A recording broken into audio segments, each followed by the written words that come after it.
Hello everyone, welcome to teaching Pathshala और मैं हूं आपकी एजुकेटर ज्योति।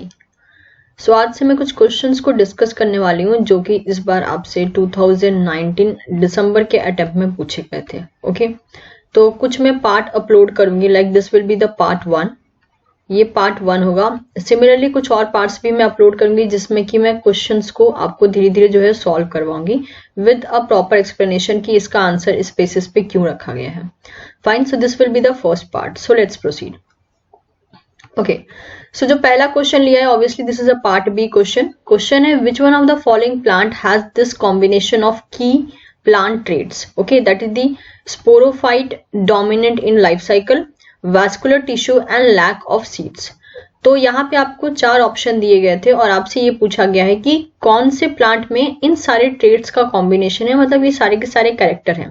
एग्जाम्पल के लिए हो गया that is sporophytic dominant in life cycle, vascular tissue होनी चाहिए यानी जाइलम फिलोएम का प्रेजेंस होना चाहिए और सीड प्रेजेंट नहीं होना चाहिए।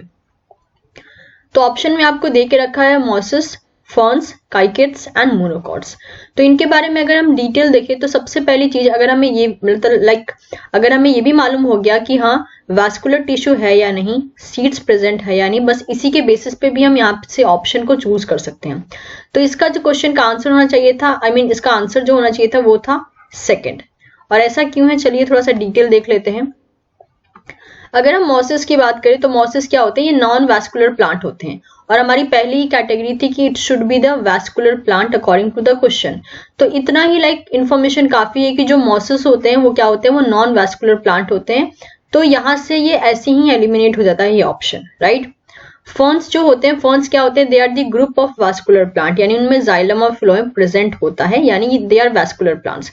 as well as they reproduce via spores as well as have neither seed nor flower। और क्वेश्चन की डिमांड क्या है कि उनका वैस्कुलर होना जरूरी है और सीडलेस होना जरूरी है, राइट। सीड का प्रेजेंट नहीं होना चाहिए और ये दोनों की दोनों रिक्वायरमेंट फॉर्न से जो है वो कवर अप हो जा रही है। सो दैट इज वाई हमने फॉर्न को क्या किया है, आंसर में चूज किया है। इसके अलावा काइकेट्स की बात करें तो they are again seed plant और क्वेश्चन की डिमांड थी सीडलेस प्लांट, तो दैट इज वाई ये ऑप्शन भी एलिमिनेट हो जाता है।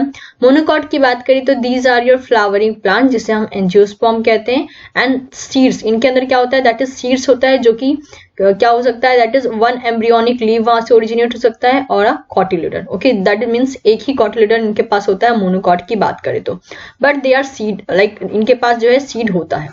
तो आपको देखने को मिल गया कि ये नॉन वैस्कुलर है ये और काइकेट्स जो इनके पास सीड्स होता है, मोनोकॉट्स के पास भी सीड्स होता है। तो जो क्वेश्चन की रिक्वायरमेंट थी वो थी वैस्कुलर प्लांट, वो वैस्कुलर प्लांट होना चाहिए और सीडलेस होना चाहिए, जिसकी वजह से क्या हुआ है, जिसकी वजह से जो फर्न है जो फर्न है इसको हमने एज अ करेक्ट आंसर यहाँ पे इंडिकेट कर रखा है। ओके, तो this was a very direct question. अगर आपको इन्फॉर्मेशन पता था तो आप कर सकते थे, नहीं पता था तो ऑब्वियसली आपको स्किप करना पड़ता। चलिए नेक्स्ट क्वेश्चन देखते हैं। नेक्स्ट क्वेश्चन आपका पूछा गया है दैट इज इकोलॉजी से। ओके, इकोलॉजी से पूछा गया है और इससे रिलेटेड ऑलरेडी जो भी पोर्शन है ऑब्वियसली अनअकैडमी पे तो अवेलेबल है ही, लेकिन टीचिंग पाठशाला पे भी इससे रिलेटेड वीडियो जो है मैंने अपलोड कर रखा है। फाइन, क्वेश्चन में क्या पूछा गया था, in a lake reducing the population of a fish which feed on plankton was followed by a decline in the rate of a primary productivity. This is consistent with which one of the following hypothesis regarding the regulation of a primary productivity। तो primary productivity आपको पता है कि primary productivity में क्या देखा जाता है, दैट इज फोटोसिंथेटिक जो प्रोडक्ट होता है, जो रेट होता है उसको हम मेनली कंसिडरेशन में लेते हैं। और हमें ये भी पता है कि फोटोसिंथेसिस करना किसका काम होता है, या तो प्लांट या तो फोटोसिंथेटिक ऑर्गेनिज्म। तो क्वेश्चन में क्या बोला है कि एक लेक है जिसमें कि अगर हम एक फिश का पॉपुलेशन, चलिए कंसीडर कर लेते हैं, this is a fish population, अगर हम इसको कम करते हैं, लो ले लिया, राइट, लो किया हमने इसको, so reducing the population of a fish which feed on a plankton. और फिश का काम क्या होता है, जू प्लैंकटन पे फीड करना होता है, जू प्लैंकटन पे ये फीड करते हैं, right. which used to feed on plankton was followed by the decline in the rate of a primary productivity। और primary productivity में कौन इन्वॉल्व हो जाएगा, that is phytoplankton।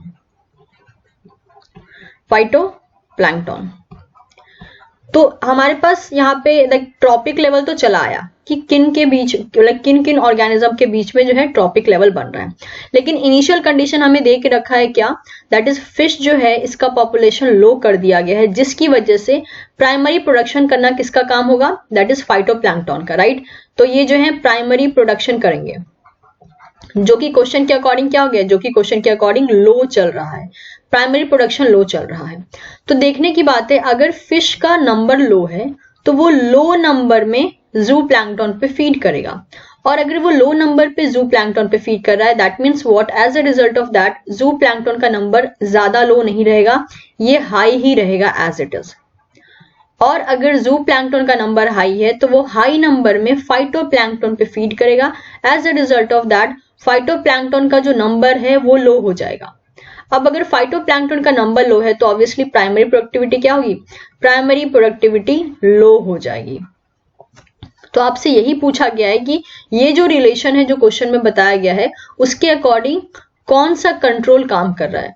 और आप देख सकते हैं कि टॉप लेवल यानी फिश का लो नंबर जो है प्राइमरी प्रोडक्टिविटी को भी लो कर दे रहा है। तो इस टाइप के पाथवे को क्या बोलते हैं, इस टाइप के कंट्रोल को हम क्या कहते हैं, that is top down control कहते हैं, क्योंकि टॉप का ऑर्गेनिज्म डाउन लेवल के जो ऑर्गेनिज्म है उसका ओवरऑल एग्जिस्टेंस को अफेक्ट कर रहा है, right. So that is why इस क्वेश्चन का जो करेक्ट आंसर हो जाएगा that will be a top down control, क्योंकि दो टाइप के ही कंट्रोल है, top down and bottom up. Bottom up ये हो नहीं सकता बिकॉज बॉटम अप में क्या होता है, जो एरो होते हैं वो इस टाइप से होते हैं और चीजें डायरेक्टली प्रोपोर्शनल होती है, मतलब अगर एक लेवल डिक्रीज हो रहा है बाकी सारे लेवल डिक्रीज हो जाते हैं। लेकिन टॉप डाउन में क्या होता है, इनवर्स चलता है, एक डिक्रीज होता है, दूसरा इंक्रीज होता है, फिर दूसरा इंक्रीज होता है, तो तीसरा डिक्रीज होता है। इस टाइप में चीजें जो है वो काम करती हैं। सो इस क्वेश्चन का आंसर हो गया that is top down control. जो नेक्स्ट क्वेश्चन है वो भी अगेन आपका लिया गया है दैट इज इकोलॉजी से, ओके। इकोलॉजी से आप बोल सकते हैं या फिर आप कह सकते हैं बिहेवियर इकोलॉजी से ले रखा है ये question, okay. So question again काफी ज्यादा इंटरेस्टिंग है, ऑल दो एक्सप्लेनेशन मैंने आपके सामने ही रखा है। क्वेश्चन में क्या बोला गया है, the ratio of variance in a male mating success is VM, okay. तो जो यहाँ पे मेल का मेटिंग सक्सेस है, मेल का जो मेटिंग सक्सेस है उसको बता रखा है किससे, दैट इज वीएम से रिप्रेजेंट कर रखा है, to the variance in a female mating system जिससे कि वीएफ से रिप्रेजेंट करके रखा है, ओके। फीमेल को वीएफ से रिप्रेजेंट करके रखा है। Is strongly male biased, male biased, okay. Male biased में क्या होगा, मेल बायस्ड में आप देख सकते हैं VM is greater than VF, कब, जब मेल बायसनेस है किसमें, so strongly male bias that is VM is greater than VF in species P, species P में मेल बायसनेस ज्यादा है as compare to the female, यानी कहने का मतलब क्या हुआ, किस टाइप का रिलेशनशिप शो कर रहे हैं। इसके बाद मेंशन है strongly female bias in a species Q. अब पी में तो मेल बायसनेस था यानी मेल यहाँ पे अपना स्ट्रॉन्गर रोल प्ले कर रहा है। फीमेल सेकंड में क्या था, दैट इज स्पीसीज क्यू में क्या था, यहाँ पे फीमेल बायसनेस ज्यादा यानी फीमेल का बायसनेस ज्यादा, that is why female is greater, right. And similar in species R, और स्पीसीज आर में सिमिलर है that is VM is equals to the VF. तो यहाँ पे हमारे पास जो है तीन इक्वेशन मिल गए हैं यहाँ पे, पहला है VM is greater than VF, दूसरा है VF is greater than VM, और तीसरा है VM is equals to the VF. इसके बाद क्या बोला है, all else being equal which one of the following matches between the species and mating system is most likely. तो आपको ये बताना है कि इस बेसिस पे जो भी आपको यहाँ कंडीशन दिया है इस बेसिस पे आप कौन सी मेटिंग सिस्टम को यहाँ पे सिग्निफाई कर सकते हैं कि कौन से इक्वेशन के अकॉर्डिंग कौन सा मेटिंग सिस्टम सिग्निफाई हो रहा है। तो पी का हमें ये मिल गया जिसमें कि मेल बायसनेस है, और अगर आप मेटिंग सिस्टम देखें तो मेटिंग सिस्टम में मेल जो होता है वो सबसे लीड रोल का प्ले कर रहा होता है, जब वो कंडीशन किसका होता है, जब वो कंडीशन होता है पॉलीगाइनी का, राइट। पॉलीगाइनी के कंडीशन में क्या होता है, पॉलीगाइनी के कंडीशन में एक मेल मल्टीपल फीमेल से इंटरेक्ट कर रहा होता है मेटिंग सिस्टम के लिए। तो इस वक्त पे सारा का सारा बायसनेस या सारा का सारा हेड वाला काम कौन करता है, दैट इज मेल करता है। So that is why male oriented चीजें जो है वहां पे ज्यादा काम करती हैं, बिकॉज सेंटर ऑफ अट्रैक्शन का काम जो है मेल कर रहा होता है। तो हम कह सकते हैं कि अगर VM is greater then VF है यानी मेल बायसनेस ज्यादा है, दैट मीन्स व्हाट, वो जो सिस्टम है, वो जो मेटिंग सिस्टम है स्पीसीज P में, that should be the polygyny system, क्योंकि ये मेल बायसनेस है। दूसरा देखिए जिसमें फीमेल सुपीरियर है, फीमेल कहाँ सुपीरियर होती है, फीमेल वहां पे सुपीरियर होती है जहां पे सिंगल फीमेल मल्टीपल मेल का सिलेक्शन करती है, one female plus multiple male का सिलेक्शन। और ये कब होता है, ये होता है आपके पॉलीएंड्री में। पॉलीएंड्री जो बिहेवियर होता है उसमें देखा जाता है जिसमें एक फीमेल मल्टीपल मेल से इंटरेक्ट कर रही होती है। तो इस केस में क्या होता है, इस केस में सेंटर ऑफ अट्रैक्शन का काम कौन कर रहा होता है, फीमेल कर रही होती है, और वो होती है जो सभी चीजों को डिसाइड करने का काम करती है। और स्पीसीज क्यू में VF was greater than VM, that means what, ये हो गया स्पीसीज क्यू किसको रिप्रेजेंट कर रहा है, दैट इज पॉलीएंड्री को कर रहा है। क्योंकि पॉलीएंड्री में क्या होता है, पॉलीएंड्री में एक फीमेल एंड मल्टीपल मेल का रिलेशनशिप देखा जाता है। तो पॉलीगाइनी में जैसे कि मैंने बताया one male plus multiple female होती हैं।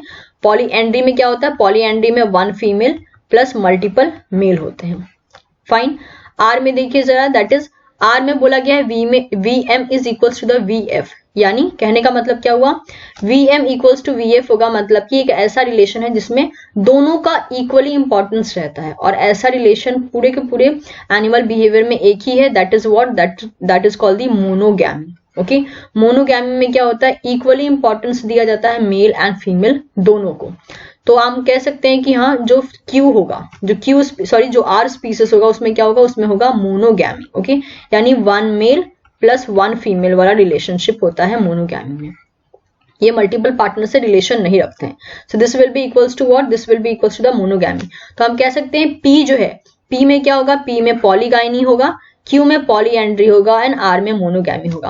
अब आपको यहाँ से मैच करना था तो सिंपल तरीके से जो थर्ड ऑप्शन है वो मैच हो जाता है, दैट इज पी में पॉलीगाइनी होगा, क्यू में पॉलीएंड्री एंड आर में मोनोगैमी। तो देखिए ये क्वेश्चन एक्चुअल में बहुत इजी था। अब आप CSIR नेट के लेवल पे ये एक्सपेक्ट नहीं कर सकते हैं कि आपसे बोला जाए कि बताओ पॉलीगाइनी क्या होता है या पॉलीएंड्री क्या होता है। क्वेश्चंस हर बार जो है मैनिपुलेटेड फॉर्म में आते रहेंगे, लेकिन आप देखिए यहाँ पे किसी भी बेसिस पे कंसेप्ट चेंज हुआ नहीं, चेंज हुआ, राइट। कंसेप्ट वही रहा, यहाँ पॉलीएंड्री का रिलेशन क्या होता है और पॉलीगाइनी का रिलेशन क्या होता है और मोनोगैमी का रिलेशन क्या होता है। तो अगर आपका कंसेप्ट क्लियर है तो आप इजिली किसी भी क्वेश्चन को कर सकते हैं।